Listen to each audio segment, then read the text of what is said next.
Hello, and welcome to Season 3 of the Working While Homeschooling podcast, the podcast for workingwhilehomeschooling.com, where our mission is to help homeschooling parents make money, maybe even have a career, while continuing to homeschool and without losing their sanity. My name is Julie, and I am your host and resident career coach today. I want to thank you all for joining us and listening in. I hope you're doing well. Today's podcast episode is brought to you by History Unboxed at historyunboxed.com. Hands-on history-based activities for both children and adults. Today we'll be speaking to Lisa, who is a church daycare director and a homeschooler. So Lisa, tell us a little bit about yourself. Well, I live in North Alabama, and I'm the director of a private Christian daycare and preschool in Florence. I have 4 children. They are 22, 21, 13, and 9. And I also have our 2-year-old grandchild and a 17-year-old girl that stays with us. So tell us about being a daycare director. What does that actually involve? What is a typical day? Typical day in daycare work, no day is ever the same. But as director, I handle all the scheduling, managing the teachers, making sure everyone's where they're supposed to be, doing what they're supposed to be doing, as well as interacting with the kids and just loving on them, making sure everybody's happy and everybody's taken care of. And how did you exactly get into that? If people were interested in kind of getting into that work as well. How did you kind of get into that? I was looking for a job after being off for a short time, having my child, and daycare's expensive. Yeah. So when I went to looking for a job, I learned that several daycares offer employees a big discount and sometimes a free child. So that's just the route I looked at, and it turned out to be a great passion of mine, and I've been doing it ever since. And how did you bring into homeschooling? After the virus last year started and the kids all went virtual at school, I really got a firsthand look at how my kids were struggling, and the kinds of things they were teaching in some of their classes were just not things I wanted to be taught in the way they were doing it. So we looked into it. I'd always had a little interest in it, and we just decided, let's just do it. There's no better time than now. So we just started. So is there particular homeschool curriculum or resources that you like to use? I did a lot of research coming into it to try to find what was a good fit, because in the research you find out people try lots of different things before they find what works. Right. So we researched, and we found My Father's World, and all 3 of the kids in school use that program, and it works really well for us. We use some different maths, but that core curriculum really works well for us. What is like your typical schedule? How do you run a daycare center and get homeschool done, occasionally shower and sleep? I never sleep, but we have some independent work that we do. Usually I leave the kids a to-do list to do, and that usually involves math and science and some grammar and language work that they are capable of doing on their own. So when I get home, I can check that work, and then we can move forward with our science, history, and Bible, and anything else we're trying to work in. And that works well for us. I have a couple of my younger 2 are night owls, so they prefer late evening schooling anyway. So that just really worked out really well for us. So how do you kind of get the rest of it done? That's always my curiosity. So I know in our last call you mentioned you work 6:30 to 2:30, and then you come home and you basically start homeschool. How do you get, like, let's say, the cleaning and the scrubbing the toilets and the laundry and the dishes? How does that get done? Very carefully. Yeah. Sometimes I call my kids and I turned on the dishwasher this morning. Y'all unload it before I get home. I'm on my way. Or start the laundry. I put it in there last night. Start the laundry, and I'll put it in the dryer when I get home. So sometimes it's just we're all playing a tag team. It's all a joint effort. Sometimes I've got a book in one hand and I'm putting dinner on with the other hand, just trying to get it all done. Oh yeah, yeah. I've done spelling over on washing dishes before, absolutely. And your spouse. So how is he kind of fitting into this? He was never for homeschooling beforehand, but he's really opening up now. He drives a truck, so he's just not home very often at all. But he's very supportive, and he's always asking, are the kids doing what they're supposed to be doing when you're not home? Or, is it going okay for you? Are you doing okay? He's not a teacher himself. He just doesn't have the patience for it, but he's very supportive. And what do the kids think about this new experience and homeschooling and you having to work and homeschool at the same time? I don't think they really mind having it their way. They would sleep all day until I got home, but I usually call and get them up by 8. I'm like, look, y'all need to get up at some point in the morning. Have some me time, do the couple of things I've asked you to do. But my youngest one in the first week said she was never, ever going back to a public school ever. But it took my 13-year-old a little bit longer to grasp on. She was really missing band. It was going to be her first year to be in the marching band at school. And she just really had a heartbreak over that. But now she says she won't go back. And my 17-year-old loved it from the start. She loves the independent work. So I know homeschooling is kind of getting a lot of publicity right now because of the pandemic and all of that kind of funness. What do people say to you when they find out you're both working and homeschooling? Well, they probably really think I'm a little crazy. Yeah. Well, we are. That's right. You have all these kids at home, you work with kids, and you go home and school your kids. Yeah, that might define crazy to a lot of people, but, it works. I always tell people crazy was never a question. Like, this is not what made me crazy. Right. You was there a long time ago. Yeah. If you had somebody listening out to this and they're like, okay, well, if she can do it, I think I can.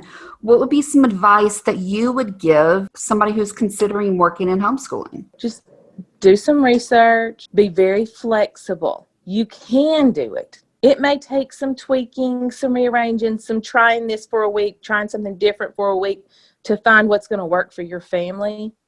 Reach out to other homeschoolers, try to find some other homeschoolers that parents are working.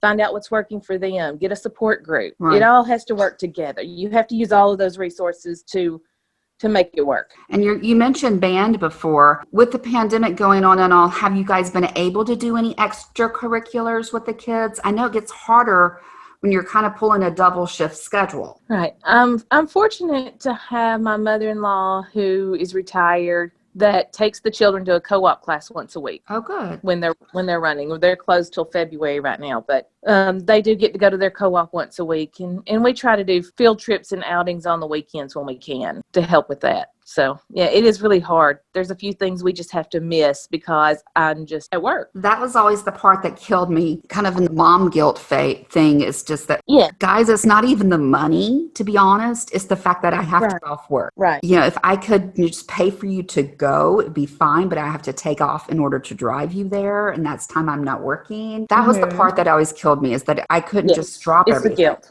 It's the mom guilt. Right. We're so good at that. Oh, yes. So speaking of that kind of mom guilt thing, we are, as moms, we're really, really great about kind of telling ourselves all the things we can't do or the things that we do wrong. Have you learned anything about yourself through this experience? Like, are there things that you're doing right? Yeah, you always find things like, well, my thought on that was right. I'm really happy there. And then you think, oh my gosh, what am I doing? What did I just walk into? Yeah. I can't do this. Yeah. Exactly.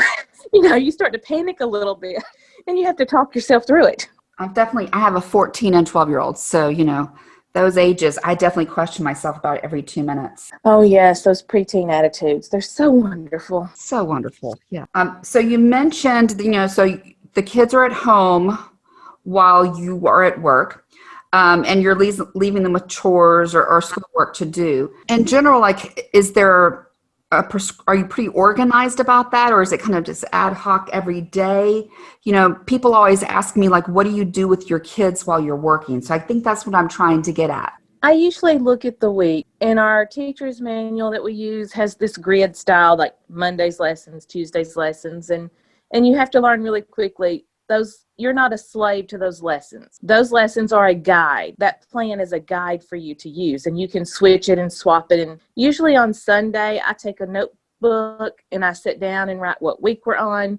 And I just write down everything I want to cover for that week. What pages in history I want to get covered, what pages in science, if there's an experiment we need to do, Bible lessons we're working on for the week, whatever it is, I write it down on that notebook paper. And just when I get home on Monday, they've done their math and language and usually their science, and we go over that. And then I look at the notebook and go, okay, what do we feel like doing today? So when I do it, I cross it off the notebook. So there are weeks where you do science, history, Bible all in one day. And sometimes there are weeks they're like, okay, we're really into the history. So we do all the history in a day or two. And then, Wednesday and Thursday, we might do all of the Bible, break it up into more of a block schedule. So we really flexible and float around with what we're doing every week. Awesome.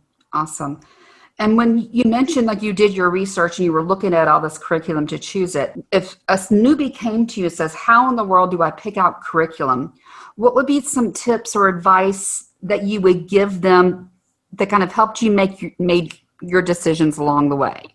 What kind of things that they should look for or look at, that sort of thing? Find out what your kid's learning style is. Do they prefer seemingly workbook style where they can just read the information and do the work and a little more hands-off for you? Or do they prefer hands-on where there's lots of experiments and hands-on learning? What is your teaching style? What do you want to get out of this? What you're going to be your main focus in teaching the kids? And just try different things. Look it up. Look at the examples. See if you can find someone in your community that has that program.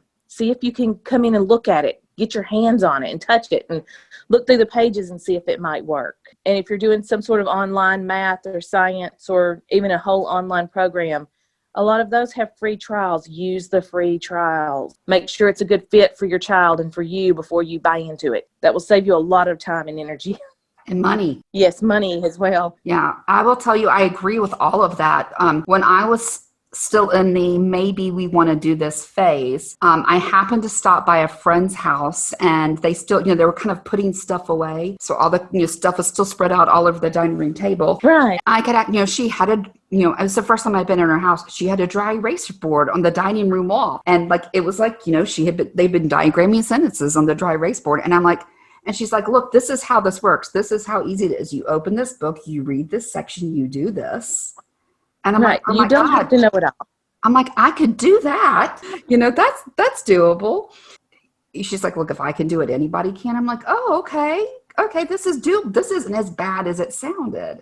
Right. You don't have to be a very highly intelligent person that made straight A's through school and know it all.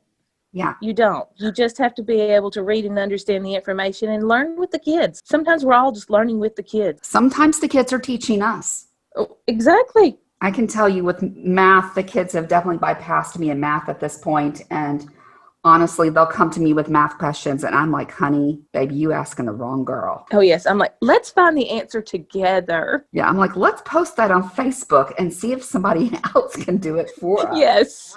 Yes. Because I don't know.